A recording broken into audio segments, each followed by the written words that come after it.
Un parásito es un organismo de menor tamaño que vive en el interior o a expensas de otro organismo mayor, denominado hospedador. Las parasitosis intestinales son infecciones intestinales que pueden producirse por la ingestión de quistes de protozoarios, huevos o larvas de gusanos, o por la penetración de larvas por vía transcutánea desde el suelo. La mayoría de los protozoarios son organismos de vida libre y solo una pequeña porción de los que parasitan a los mamíferos producen enfermedades. Incluso en estos casos, su importancia etiológica a veces no es clara. Por otro lado, algunos protozoarios se comportan realmente como patógenos primarios y son responsables de algunas de las enfermedades más importantes en los seres humanos y animales domésticos. Enfermedades como la malaria, la piroplasmosis y la coccidiosis, causadas por los apicomplexa. Los apicomplexa son parásitos intracelulares obligados que causan un cuadro clínico debido a que destruyen las células en las que se alojan. Los miembros más importantes son los coccidios y los hemosporidios. Los coccidios, muchos de los cuales se desarrollan en las células epiteliales del tracto digestivo, provocan una forma de enteritis denominada coccidiosis, mientras que los hemosporidios se desarrollan en eritrocitos y causan anemia hemolítica.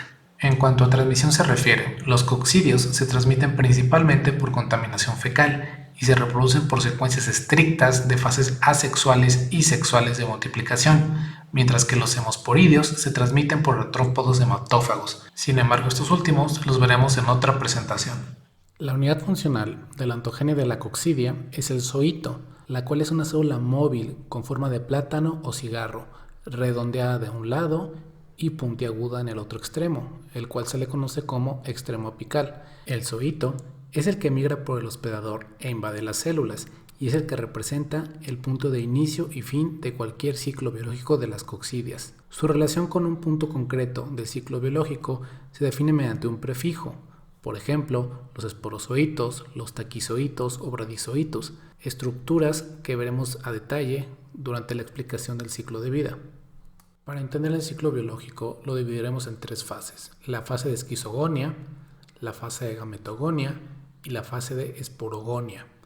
Las dos primeras, tanto esquizogonia como gametogonia, se llevan a cabo en el interior del lumen intestinal, específicamente en los enterocitos, mientras que la fase de esporogonia se lleva a cabo en el medio ambiente. Iniciaremos con el leuquista esporulado, el cual es la fase infectante. Si alguno de ellos es ingerido por un hospedador adecuado, ingresará al lumen intestinal. Los esporozoitos, los cuales se encuentran en su interior, van a salir.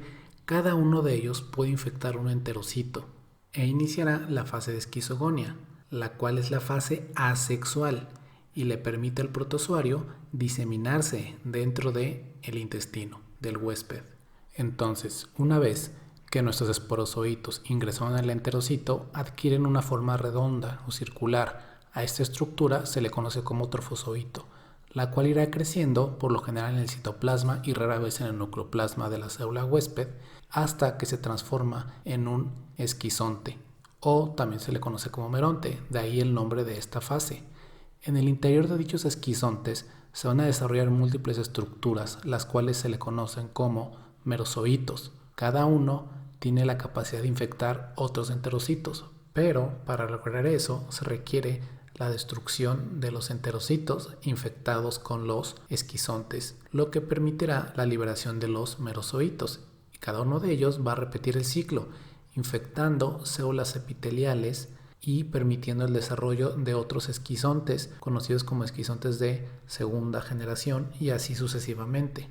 El número de generaciones asexuales, el tipo y localización de las células parasitadas del hospedador y el número de merozoitos formados en cada generación dependen de la especie de coccidio en cuestión. Una vez que se hayan cumplido el número de ciclos asexuales determinados por cada especie de parásito específica, pasaremos a la fase sexual o de gametogonia, y esta inicia con un merozoito, el cual es producido en la fase final de la esquizogonia. A estos merozoitos se les van a conocer como telomerozoitos, y tenemos dos posibilidades: que invadan una nueva célula epitelial y formen un gameto masculino, o que invaden otra célula epitelial y formen un gameto femenino. Al gameto femenino se le conoce como macrogameto y al gameto masculino se le conoce como microgameto.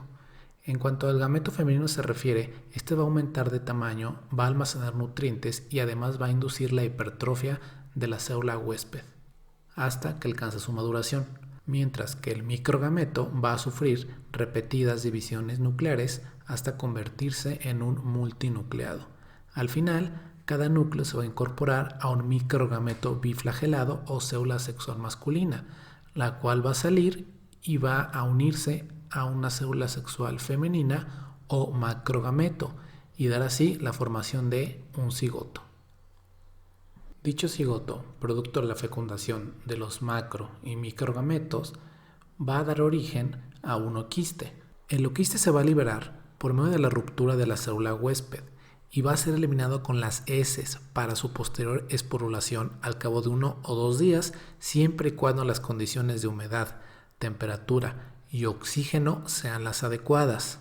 Dicho proceso se dará por la división de la célula única o esporonte, la cual se empezará a dividir hasta formar en los esporoblastos. Cada esporoblasto se va a transformar en un esporoquiste que contiene 2 esporozoitos haploides. De esta forma ya tendremos nuestro oquiste esporulado o oquiste infectante, con lo cual, completamos nuestro ciclo. A continuación veremos un video del laboratorio IPRA en el cual podemos ver de forma animada cuál es el ciclo de vida de las coccidias.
Las lesiones entéricas que podemos encontrar son muy variadas, las cuales pueden ir desde una enteritis de tipo proliferativa en pequeños rumiantes a una hemorrágica en perros, gatos y bovinos.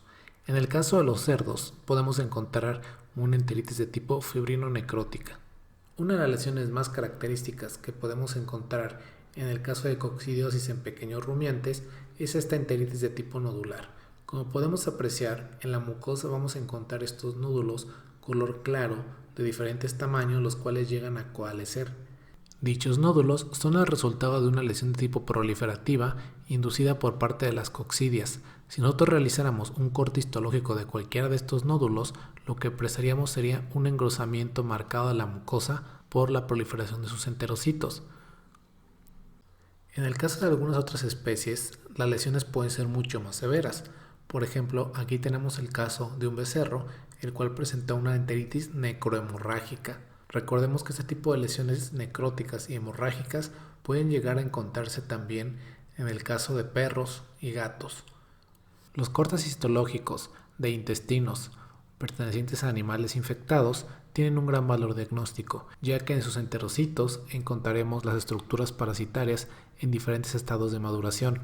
Como podemos apreciar en la imagen de la izquierda, aquí con la flecha estamos señalando a un gameto femenino o macrogamonte, y con la cabeza de flecha estamos señalando a los gametos masculinos o microgamontes. También podemos apreciar la formación de los oquistes.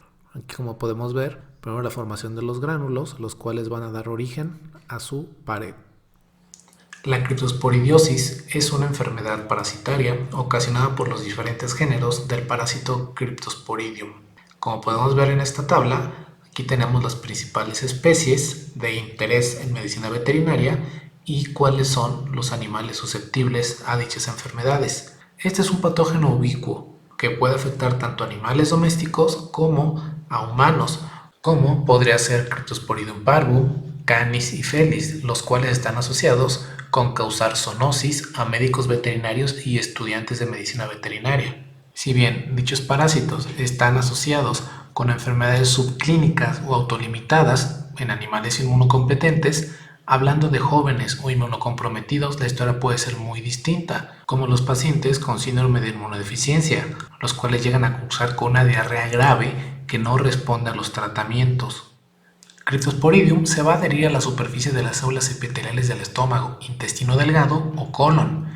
Dicho protozoario se va a encargar de destruir las vellosidades y se va a enquistar en la membrana celular. Por lo tanto, vivirá en la célula pero afuera del citoplasma. Precisamente esta característica es la que hace que sea resistente a los quimioterapéuticos. Por lo tanto, lo que se tiene que buscar son medidas profilácticas, estando bien comprobado que el cloro es un buen método para desinfectar instalaciones y agua. Como ya habíamos mencionado previamente, Cryptosporidium vamos a encontrarlo adherido a la porción apical o lateral de las células epiteliales del tracto digestivo, principalmente intestino delgado, aunque también puede afectar colon y estómago. En este caso son esas pequeñas estructuras circulares, las cuales se adhieren a la membrana. Para poder ver un poco más a detalle, tenemos esta microscopía electrónica de barrido, donde estas estructuras circulares son los Cryptosporidium, que se encuentran precisamente embebidos en la membrana. Y por último, tenemos los quistes de Cryptosporidium, los cuales están en flotación en una solución de sacarosa en heces de ternero. Estos son los oquistes, que es la fase infectante. El ciclo de vida es directo y se da por la transmisión orofecal, la contaminación de los alimentos o agua a través de las heces de los animales infectados, los cuales van a estar liberando oquistes que van a esporular y entonces se vuelven infectantes. Así es como los humanos se llegan a infectar por beber o consumir alimentos contaminados con heces de vaca que tienen los oquistes. Como les había comentado anteriormente, los médicos veterinarios y estudiantes de veterinaria tienen un gran riesgo de desarrollar una zoonosis por Cryptosporidium.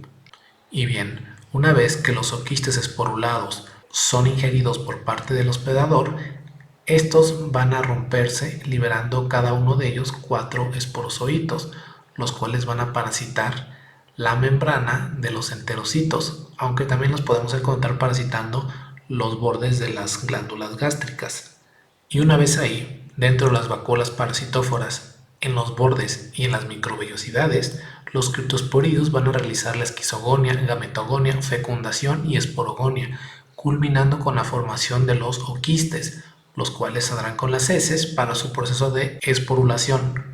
Ciclo de vida que, como pueden ver, es similar al de las coccidias que ya explicamos anteriormente. Las lesiones macroscópicas de esta enfermedad tienden a ser bastante inespecíficas o inclusive inaparentes. Algunas porciones del intestino pueden llegar a verse enrojecidas y con congestión, y su contenido puede ser bastante acuoso, por lo que, como vimos en la diapositiva anterior, las lesiones de relevancia tienden a ser microscópicas. Realmente los mecanismos de daño de Cryptosporidium los podríamos englobar en 3. El primero es la disfunción de microvellosidades en la parte apical de los enterocitos, debido a que ahí es donde precisamente llega el parásito y se adhiere. También el mecanismo citolítico del mismo, en los enterocitos infectados que llegan a destruirse cuando se liberan los parásitos, y el efecto degradativo por parte de los mediadores químicos de la inflamación, los cuales son liberados por el sistema inmunológico ante la infección de Cryptosporidium y que van a ocasionar un daño colateral en el paciente.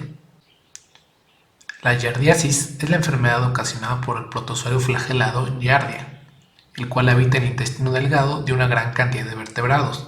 Por ejemplo, se ha reportado en humanos, perros, gatos, caballos, bovinos, conejos, cuyos y otros roedores. En la clínica diaria es muy común encontrarla en cachorros de perros y gatos, causando gran preocupación entre los propietarios debido a que sí, tiene un potencial zoonótico. Sin embargo, la prevalencia en seres humanos es baja, la cual va del 2 al 5%, por eso sería importante hablar con los propietarios. Además, en la gran mayoría de los casos es asintomática. Morfológicamente hablando, Giardia es muy característico y por lo menos su trofozoito se distingue por tener esta forma de raqueta con un flagelo en la parte posterior. Tiene 4 núcleos, 2 de ellos con forma de ojos, estos que pareciera que nos están viendo, y también tiene un disco de adherencia o ventosa en su parte ventral. Mientras que su quiste, como podemos ver en esta imagen izquierda, que es una microfotografía de contraste de fase, podemos ver el quiste con sus 2 núcleos característicos que se encuentran en uno de los extremos. Como dato curioso, todos los demás flagelados intestinales se encuentran en el ciego y colon, pero Giardia no. Giardia parasita el intestino delgado, donde los trofozoitos se van a adherir a las células de la mucosa mediante sus discos de succión. Aquí podemos ver 2 cortes histológicos teñidos con H&E, donde podemos apreciar los protozoarios de Giardia. Aquí hay uno y aquí tenemos otros. Dichos trofozoitos suelen transformarse en quistes infectantes antes de salir con las heces. Esa sería la fase infectante, la cual podemos apreciar en esta fotomicrografía que ya habíamos explicado. También podemos encontrar trofozoitos saliendo con las heces diarreicas. Justamente esta imagen es de un trofozoito en una muestra de heces. Sin embargo, estos no son infectantes, ya que mueren rápidamente. Inclusive si cayeran en agua dulce, el no poder regular la presión osmótica, destruyéndolas. Como habíamos comentado, Giardia se adhiere a las vellosidades del intestino delgado, específicamente en duodeno, y se va a adherir en el borde apical de los enterocitos, ocasionando destrucción de microvellosidades e induciendo la apoptosis de enterocitos. Dichos procesos van a generar un incremento en la permeabilidad de la membrana intestinal y en el caso de infecciones con numerosos parásitos se verá disminuida la absorción de azúcares simples y disacáridos, por lo que la ingesta se fermentará por parte de la flora bacteriana. Se creará gas e incrementará la presión osmótica del contenido, derivando en la atracción de agua hacia el lumen intestinal. Clínicamente, los casos de Giardia se caracterizan por una diarrea café acuosa con dolor abdominal, pero sin fiebre, así como pérdida de peso y en casos graves se llega a encontrar melena. Por eso es que se llega a confundir esta enfermedad con otras que causen enteritis hemorrágica. Asimismo, también podemos llegar a encontrar estatorrea.